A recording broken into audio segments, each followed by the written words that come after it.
Our hunt began on the sunny shores of Seaton Carew, where we found them, radioactive marbles hidden in desert stone. Their dark hearts pulsed with uranium, a mystery begging to be solved. So we followed the clues north to the volcanic coast of Scotland. There we found them again, but different. Greener, richer in stranger metals, and woven into the very fabric of a landscape forged by fire. We've mapped their locations, heard their faint song, and held the evidence in our own hands. But two burning questions remain. How and why? How does a simple sphere in a rock defy everything we know about nature? And why could this be the most important geological story ever told? The answers lie in 4 miracles. This is the final chapter.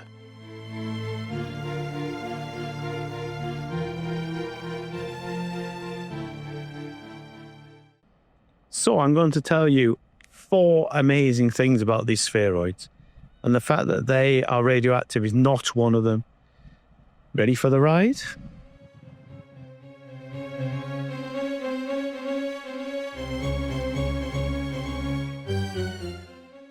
So as we've seen over there is the red rocks, the red sandstone.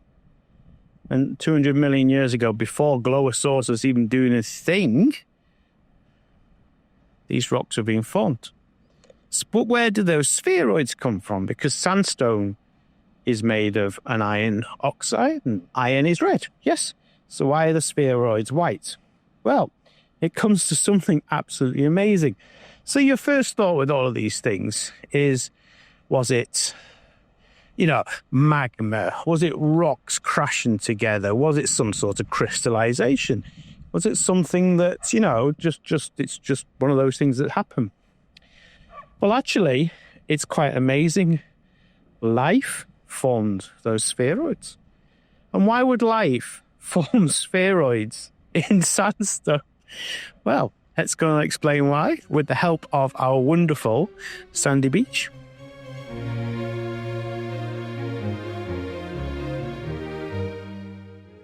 So inside the rocks lived microbes, bacteria. And although these rocks are here now on the surface, 200 million years ago, they were deep underground, kilometers underground. And underground, there's nothing to eat. There's no light, so you can't photosynthesize. There's nothing there at all. So what these microbes did is they learned how to eat the rock. So how do you eat rock? Well, it's all to do with chemistry. I'll explain it as best as I can. So, with the power of the sand, let's explain how this works. So, you have your iron 3 molecule. Your iron 3 molecule, or ion, has 2 electrons. One there and one there in its outer shell. So good so far, right? So what the microbes did is they took the hydrogen out of water, and hydrogen is very simple. Hydrogen is just 1 proton and 1 electron. And then what the microbes did is they stole this electron from the hydrogen and gave it to the iron. So now we have iron 2. And it has 3 electrons. So iron 2 has 3 electrons. Brilliant. And then in return, the iron gives the microbes energy. And then the microbes use that energy to survive, which is just absolutely mind-blowing.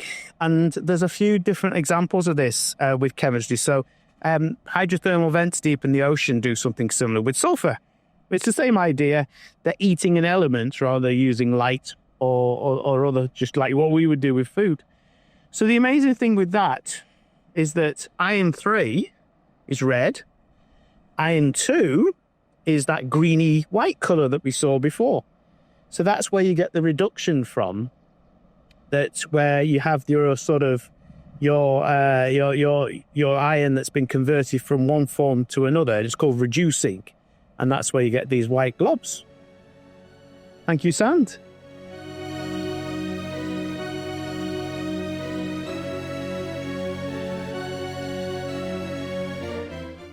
Okay, that was impressive, wasn't it? That the micros eat the rock, eat the iron in the rock to metabolize it, get energy from it, convert it into another form. But that doesn't explain the radioactivity and that little core that was dark, right? So it turns out that these microbes aren't just, feasting on iron. They love all the heavy metals. So they eat vanadium, nickel, and our very best friend, uranium. So what they do is the same trick, is that they give electrons from hydrogen in the water to these metals. But the difference between that and the iron is that these metals turn from being a form that is soluble to a form that is insoluble. So, for example, it converts uranium from uranium-6 to uranium-4.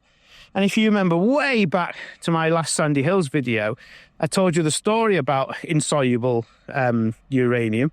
So that was really sort of interesting. So that's why you get that tiny little ball, is because the metals have been stolen from the rocks or from the surrounding water, and they've been converted into format where they can't get back into that water. They can't then escape and flow, and they're concentrated in the middle. So that is why you get both that little metallic core and why it's radioactive. They've even found them with gold in them. Now that's a good trick to do, isn't it? To turn rock into gold. 2 miracles down. We've seen how ancient microbes learned to feast on rock kilometers underground, stripping away iron to leave their bleached white signatures, and how they perform the same incredible trick with uranium and other heavy metals, trapping them into dense radioactive cores forever. But we've only just gotten started, because the next 2 miracles change everything.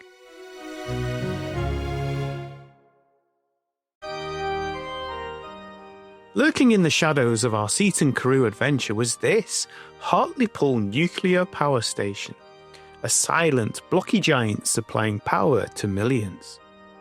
Given we were hunting for radioactive marbles right on its doorstep, was this just an uncanny coincidence? No, it's the perfect place to reveal the 3rd miracle, because what happens inside that complex, with its centrifuges and advanced machinery, our microbial mates underground have been doing for millions of years. And they do it without moving a single part. Let's get closer.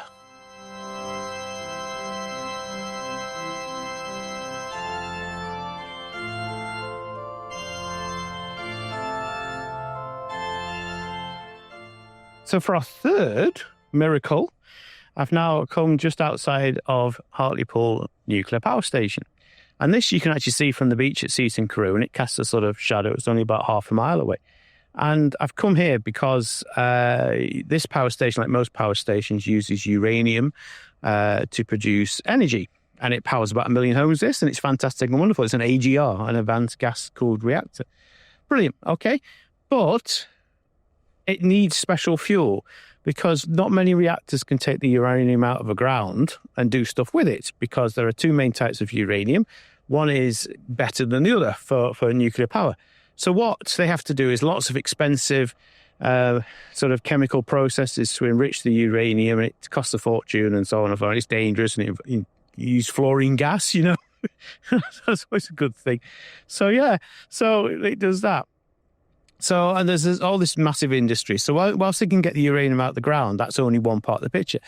Our spheroid friends do the same process. The spheroids, the microbes that form the spheroids, actually enrich the uranium as well, which is just ridiculous. So what they do when they look at these spheroids, when they do chemical analysis, is they find that there's slightly too much uranium-238 than there is uranium-235, as opposed to uranium that you get out of the ground, which is just ridiculous.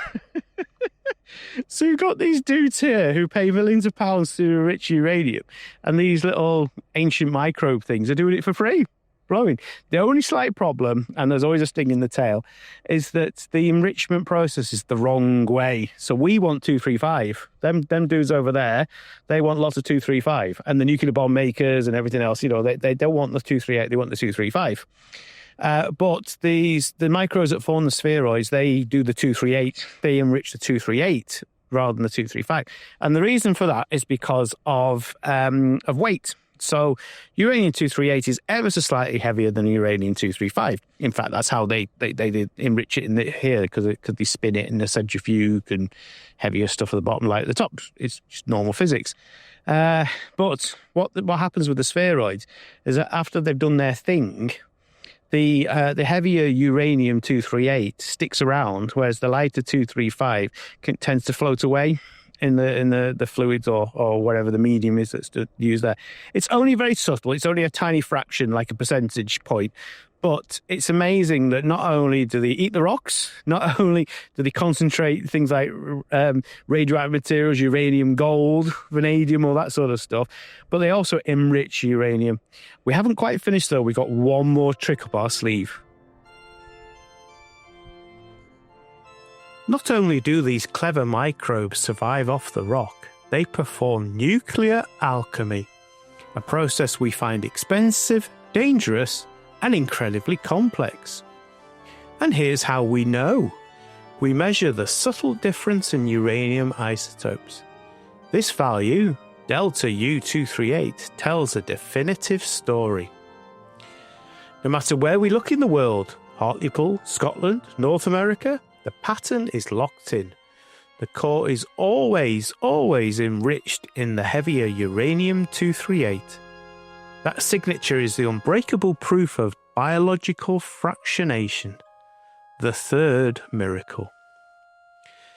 And this incredible, precise bit of natural engineering leads us to the fourth and possibly most profound miracle of them all.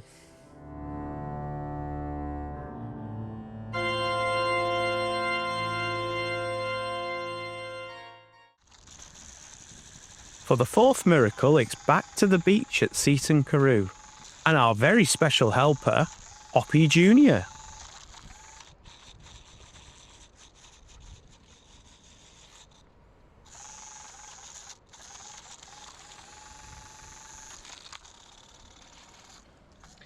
Oh, poor Oppie Jr. He wasn't very good, was he? Oh, bless him. Let's put him back to bed, shall we? But why are we getting a toy Mars rover out? Well, it's very simple. The fourth trick of the spheroids is they may help us to find life on Mars. So how would they do that? Well, we have found out that through the processes that we've described, where they reduce the iron, where they take the heavy metals out and concentrate them in the core, and then they do the uranium enrichment, there's no way that can be done through non-biological processes. Now, one of my former hobbies is astronomy, and I used to take great pleasure in taking pictures of Mars. And those of you with even a tiny bit of astronomy knowledge will know that Mars is known as the red planet. And why is it red? It's the exact same reason that the rocks over there are red, because they contain lots of iron oxide and iron 3. As we learned, ferric. So that's really good. So that means that all these little Mars rovers that are bombing about looking for stuff, if they find one of these spheroids on Mars and they do a little drill or they take a sample or whatever they do, and they find the same chemistry and the same ratio of isotopes, that will prove that there is life on Mars, or there has been life on Mars, because obviously this could have happened millions of years ago. And that, to me, is just totally and utterly mind-blowing.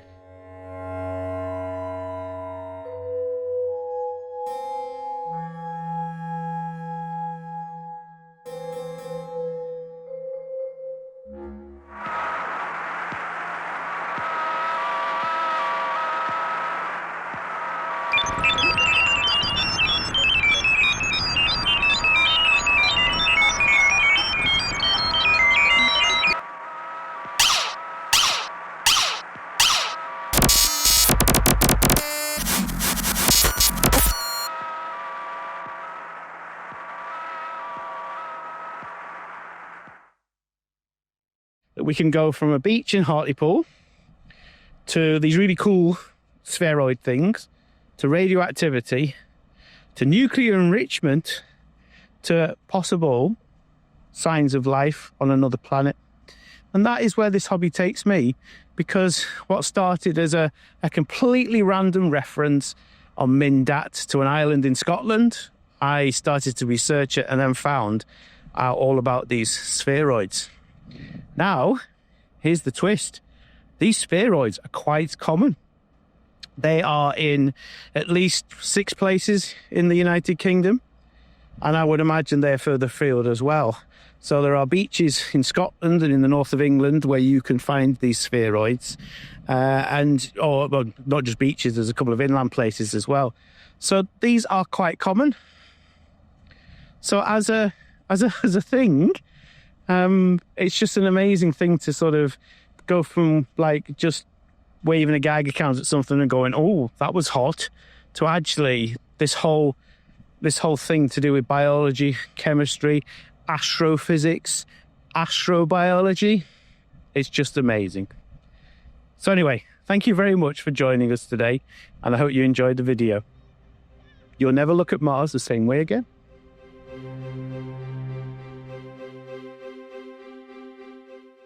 And so, with one last adventure for Oppie Jr., we thought our hunt was over.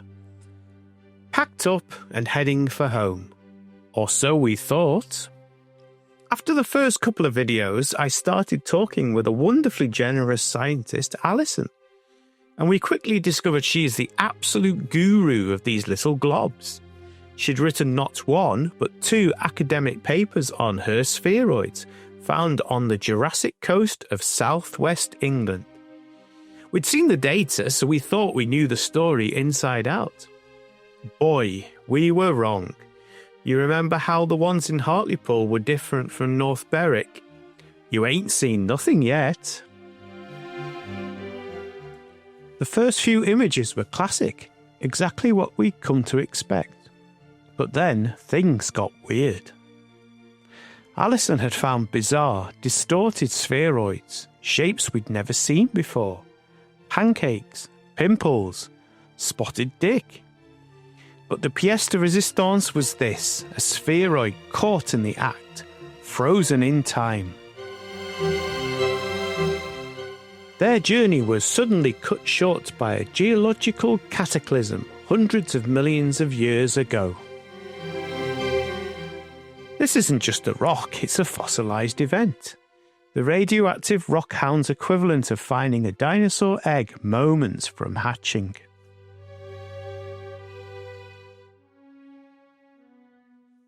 We thought we had the spheroids figured out, but the ones from the Jurassic coast, they break all the rules, and the reason reveals a dramatic tale of survival.